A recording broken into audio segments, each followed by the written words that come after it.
السلام علیکم ګلالیو زده کوونکو ستړي مشئ. یو ځل بیا زه ستاسو په چوپړ کې یم. خدای دې وکړي چې روغ جوړ او سلامت اوسئ. زموږ او تاسې د تېر ورځې لوست چې و د مقعرو عدسیو ځانګړتیاو پېژندنه وه چې موږ او تاسې په مقعرو عدسیو کې ولوسته چې که چېرته یوه مقعره عدسیه موږ ولرو، داسې مو ویلي چې مقعره عدسیه هغه عدسیې ته ویل کېږي چې هغې په منځنۍ برخه کې نازکه اوسي او په څنډو کې پنډه اوسي، لکه په دې شکل کې دا منځنۍ برخه ده او دا څنډې دي. بل په مقعره عدسیو کې موږ اصلي محور لرو. اصلي محور څه ته وایي؟ اصلي محور هغه محور ته ویل کېږي چې د دوو کرو مرکزونه سره، یا د دوو مرکزونه په تېر درس کې موږ لوستي دي، مرکزونه سره وصل کړي، یو بل سره وصل شي. نو هغه خط چې دوه کرو مرکزونه سره وصل کوي د عدسیې د مرکزونو په نامه یادېږي، او دغه خط چې وصل کېږي د خط د اصلي محور په نامه یادېږي. په دې اصلي محور کې موږ او تاسې دې ته د انحنا مرکز او دې نقطې ته چې د عدسیې په منځ کې قرار لري نوري مرکز. بل موږ او تاسې دلته محراق لرو. دا چې دوه مرکزونه لري نو دوه محراقونه هم لري، نو دې نقطې ته موږ او تاسې څه وایو؟ محراق وایو. بل دا مو لوستله چې موږ ساده سمبول چې موږ او تاسې کولی شو مقعرې عدسیې پرې وښیو، په دې سمبول سره یې ښیو. داسې یو خط مستقیم بیا داسې پنډوالی ورکوو. دا مفهوم لري چې په منځ کې نازکې او په څنډو کې پنډ دي. نو دغه سمبول د مقعر الطرفین د عدسیو سمبول په نامه یادېږي. نو موږ او تاسې که چېرته یوه عدسیه ولرو، مقعر الطرفین عدسیه، د دې عدسیې نوري مرکز څخه که وړانګې د نوري مرکز څخه تېرې شي نو په مستقیم ډول تېرېږي، یعنې نه ماتېږي. په مستقیم ډول د نوري مرکز څخه تېرېږي.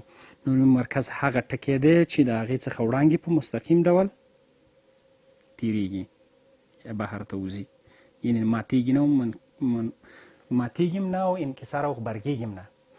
نو په دې حالت کې دې ته نوري مرکز وایي. دا زموږ او تاسې د تېر درس لنډیز. راځو زموږ او تاسې نوی لوست چې دی. په نوي لوست کې موږ او تاسې د 10م ټولګي فزیک موضوع په مقعرو عدسیو کې د محراق او تصویر پیدا کول دي. لوست چې زموږ او تاسې د 15 لوست دی، او پاڼه چې زموږ او تاسې دا 111 پاڼه ده. تاسو په 111 کې خپل کتابونه خلاص کړئ او 111 پاڼه وګورئ. موخه زموږ د مقعرو عدسیو محراق او تصویر پیژندل دي، څنګه مقعرو عدسیو کې محراق لاسته راوړو او تصویر پکې څنګه تشکیلیږي او جوړیږي.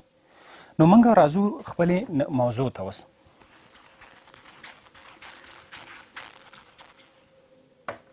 که چېرته موږ یوه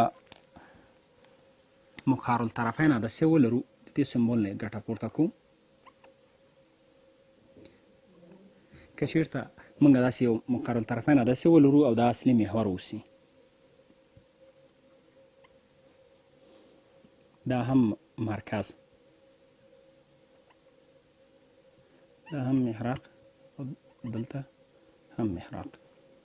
که چېرته د اصلي محور سره موازي وړانګې راشي، یعنې په دې شکل موازي وړانګې راشي، دا دلته ماتېږي، بار ته ځي. که دې ماتې شوې وړانګې ته موږ امتداد ورکړو، په دې شکل د یو ټکي څخه تېرېږي. موږ که بله وړانګه موازي راولو، دلته داسې ولګېږي، په دې ځای کې هسې ماتېږي. که دې ماتې شوې وړانګې ته موږ امتداد ورکړو، دلته په یو دواړه امتداد ورکړل شوي وړانګو ته چې په یو ټکي سره راټولې شوي دي، یعنې یو ټکي سره کته کړي او بله، دغې ټکي ته محراق ویل کېږي. نو په لنډ ډول هغه وړانګې چې موازي وړانګې راشي د اصلي محور سره، دغې محور سره موازي وړانګې راشي او بیرته هغه منکسره وړانګې ماتې شوې وړانګې چې هغې ته موږ امتداد ورکړو، په یو ټکي څخه تېر شي. نو په دې حالت کې هم ویلی شو چې دې ته ولې مجازي محراقونه وایي. په همدې اساس یې وایي چې د دې امتداد د وړانګو د ماتې شوو وړانګو د امتداد څخه لاسته راغلي دي. نو په دې دلیل سره هم موږ ویلی شو چې دا یو مجازي محراق دی. نو په دغه د محراق د پیدا کولو طریقه ده. که هغې طرف نه موږ هم ګټه پورته کړو، هم کولی شو په همدې شکل یې لاسته راوړو. بل موضوع موږ او تاسې چې دلته وایو د تصویر پیدا کول دي. تصویر جوړول په مقعرو طرفین عدسیوکې څنګه لاسته راځي؟ موږ د دې نه وړاندې باید څه کار وکړو؟ باید لومړی وړانګې وپېژنو. د وړانګو رسمول یا ترسیم پېژندنه ده. که چیرته موږ یوه مقعرو الطرفین عدسیه ولرو په دې شکل، اصلي محور، نوري مرکز، دا هم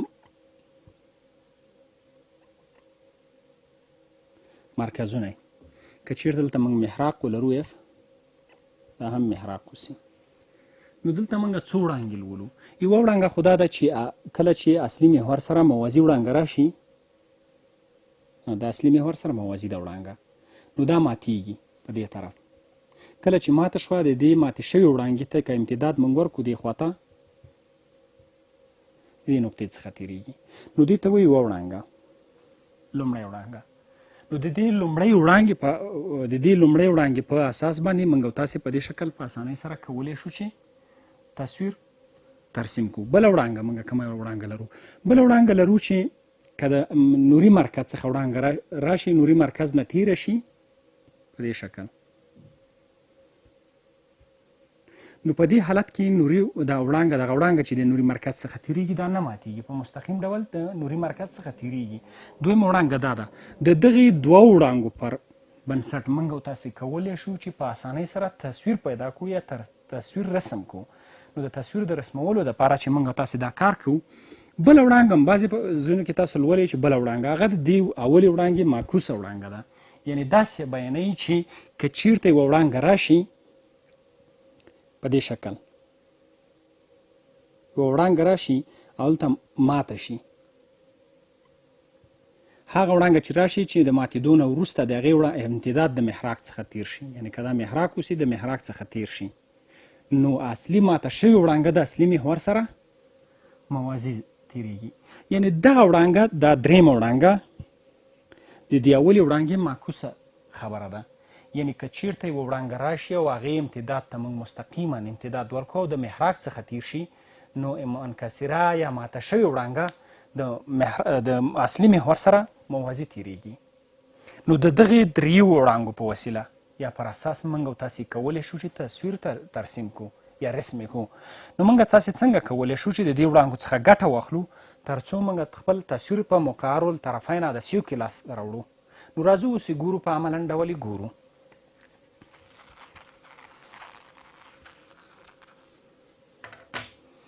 که چیرته موږ او تاسې یوه مقعرو الطرفین عدسیه ولرو،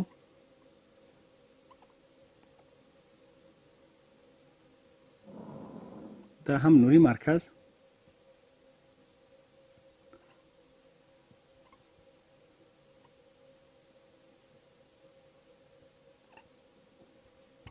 او دا هم محراقونه.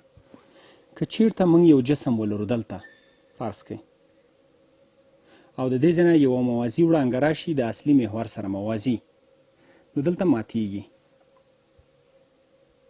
کله چې ماته شوه، د ماتې شوې وړانګې ته امتداد ورکوو. که بله وړانګه ولرو چې د نوري مرکز څخه تېره شي، دا نه ماتېږي او مستقیم ډول تېرېږي.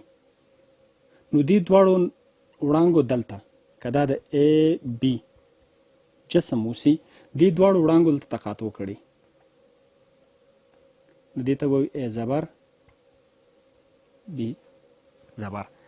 نو موږ داسې په دغه شکل کولی شو چې په اسانۍ سره یو تصویر تشکیل کړو په مقعرو الطرفین عدسیوکې.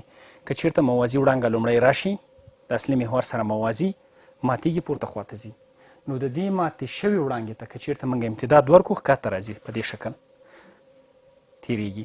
بله وړانګه که چیرته د مرکز څخه موږ نوري مرکز څخه وړانګه تېره کړو، یعنې په دې شکل راشي، نوري مرکز څخه مستقیما تېرېږي. نو په دې حالت کې دا هغه وړانګه چې د نوري مرکز څخه تېرېږي، نو موږ په اسانۍ سره کولی شو چې په نوري مرکز څخه وړانګه تېره شوله، نو په دې شکل دلته دواړه سره تقاطع کوي یا سره یو ځای کېږي. چې کله یو ځای شوي، نو په دغه یو ځای کېدو سره دلته تصویر تشکیلیږي. ښه، جوړښت دې څه خیال ته دی؟ موږ او تاسې چې وګورو دلته متوجه شو، پام وکړو ورته، د A B جسم څخه تصویر کوچنی دی. همیشه په مقعرو الطرفین عدسیو کې تصویر کوچنی وي، راسته وي، یعنې اصلي جسم سره راسته دی او مجازي حالت لري، یعنې مجازي دی، حقیقي نه دی. حقیقي موږ تاسو تېرو درسونو کې لوستی چې مجازي څه ته وایي او حقیقي څه ته وایي. نو په دې ځای کې موږ تاسې دا جسم مجازي دی، حقیقي نه دی او راسته دی. همیش یا د تل لپاره موږ تاسې په مقعرو عدسیوکې چې تصویر راځي د اصلي جسم څخه کوچنی او مجازي راځي. نو په لنډ ډول داسې وایو محراق څه ته وایي؟ محراق هغه وړانګې چې اصلي محور سره موازي راشي او د یو ټکي څخه تیر شي، هغه ټکی د محراق په نامه یادیږي. او موږ 3 وړانګې لرو. په اوله کومه وړانګه چې د اصلي محور سره موازي راشي او د محراق څخه تیره شي، په دې وړانګې په وبخښئ انکسار وکړي، د انکسار څخه وروسته هغې ته موږ امتداد ورکړو، د محراق څخه تیریږي.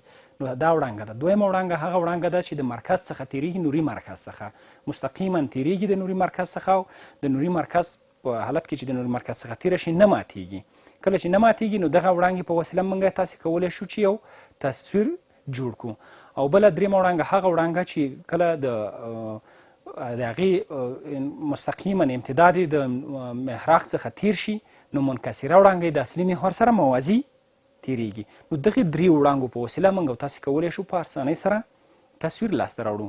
نو تاسو څخه هم هیله کوم د کورنۍ دندې په شکل چې تاسو باید په خپلو کتابچو کې دغه 3 وړانګې ښې منظمه په 3 رنګونو رسمې کړئ او هر یوه وړانګه په ګوته کړئ چې دغه کومه وړانګه ده او یو تصویر هم تشکیل کړئ او لاسته یې راوړئ. نو دا زموږ او تاسې د نننۍ ورځې لوست. په الله مو سپارم، ښې چارې.